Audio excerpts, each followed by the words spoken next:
Hello mga kabaslag, welcome pong muli sa ating panibagong vlog. Pag-uusapan natin ang mga solusyon kapag dumarating yung time na matumal ang negosyo natin, lalo na dito sa tables and chairs, rental. May mga panahon talaga na matumal na hindi maiiwasan yan. Yung mga event, hindi ganun kadami. Compare dun sa mga buwan na talagang ang event ay napakadami. Gaya ng mga December, ayan, talagang dagsa talagang mga event dyan. Pagka ganyung mga panahon na nagkakaroon ng pagkamatumal, isang solusyon dyan yung pagpapalakas ng mga marketing strategy. Kailangan meron kayong mga pamamaraan para lumakas ang inyong business. Pwede kayong mamigay ng mga leaflets, pwede kayong parang house to house. Kung halimbawa sa schools, di ba, ang school gumagamit yan ng mga chairs, mga table, may mga event yan sila, gaya ng mga JS prom, mga graduation, may mga schools na kulang yung mga chairs nila, may mga schools na talagang nagre-rent, pero meron din mga schools na may mga sarili silang gamit, pero hindi lahat ng schools ay may sariling gamit. Kaya isa yan sa pamamaraan, mga companies na pwedeng puntahan, bigay kayo ng mga leaflets, mag-offer kayo ng mga services ninyo sa rentals. Kasi may mga event din kasi mga company, lalo na pagka December, may mga ibang company na every year nagkakaroon ng annual medical check-up para sa mga empleyado nila. May mga ganong event yan, iba-ibang mga event. Pwede nyo gawin yung ganong klase ng mga marketing. At pinaka-effective na marketing strategy sa ngayon, yung marketing online. Maraming pamamaraan sa online ng pagmamarket.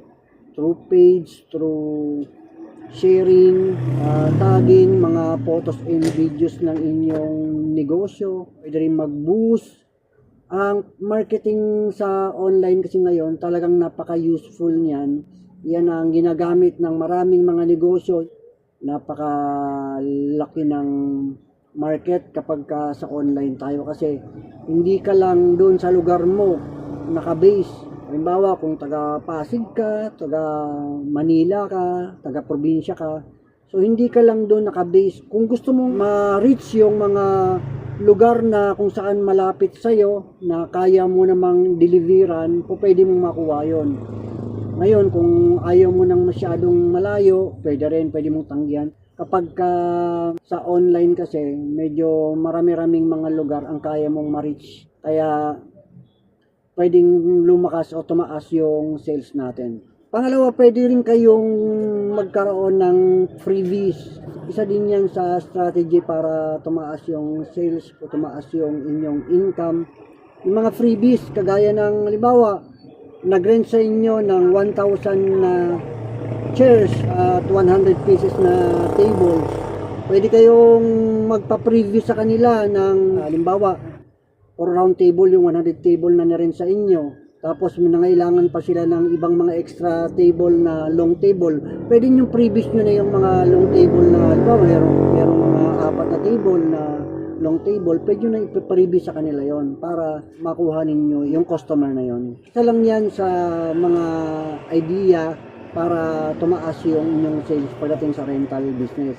Then pangatlo sa pamamaraan o solusyon para yung matumal na panahon ay kahit papaano meron pa rin.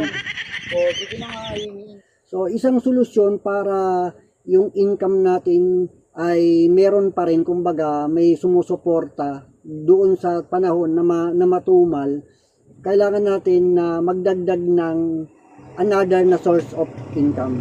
Kung halimbawa ang rental business mo ay tables and chairs, tent, isang klase lang ng tent yung meron ka, pwede kang tumawid sa ibang klase rin ng tent. Iba kasi ang market ng ibang mga tent doon sa tent na meron ka. Halimbawa sa akin, ang meron lang ako yung foldable tent, yung retractable tent na madaling ikasa. Pero wala naman ako nung isang klase ng tent kasi merong ibang mga tent na medyo matrabahong i-assemble pero matibay at mas malaki, mas maraming pwede doon sa tent na yun compare doon sa tent na ginagamit natin na retractable. May mga tent na arkilahin at pwede kahit sa wedding, gaya ng mga white tent. So pagka ganun kasi, white talaga ginagamit kapag wedding. Pero pagka yung kagaya nung sa akin, pili lang yung mga customers o event na po pwedeng mapaggamitan nun. Mas maganda, nag-i-expand tayo ng mga klase ng mga pinaparent na unit. Yung mga chairs natin, nasa halip na puro monoblock chairs lang, Tiffany chairs lang meron tayo. Pero kung meron tayong mga rustic chairs, meron tayong mga foldable chairs na pang wedding din. Ibang market nun. Kasi pagka ang customer, ang hanap ay mga ganong klase ng mga chairs. Kumbaga, yung chairs mo, kahit na ang negosyo mo tables and chairs, hindi yan marerent. Kasi nga, iba yung hinahanap nila. Meron kasi mga customers na may pera talaga. Gusto nila yung medyo social yung dating ng kanilang mga gamit na gagamitin kapag may event kagaya ng mga wedding. Kaya mas maganda kung nagdadagdag kayo ng mga ganong klase ng mga unit na pinaparent. Pwede rin naman yung ibang klase ng income, aralin yung mga investment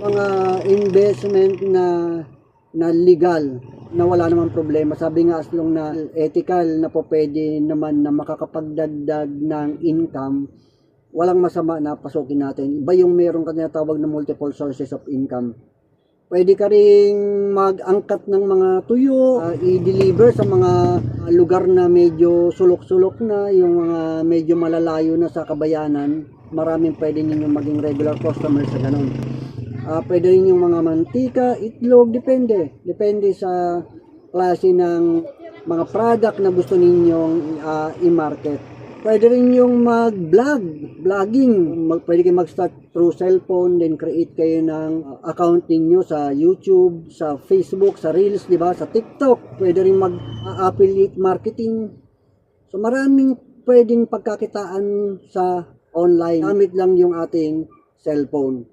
Basta kung ano yung opportunity na legal na po pwede kayong kumita o madagdagan yung inyong income or yumaman, pwede nating pasukin yan para pang-suporta kung sa panahon na ang negosyo natin ay matumal. Ganito lang muna ang ating vlog mga kabaslag. Thank you po ng marami sa panonood.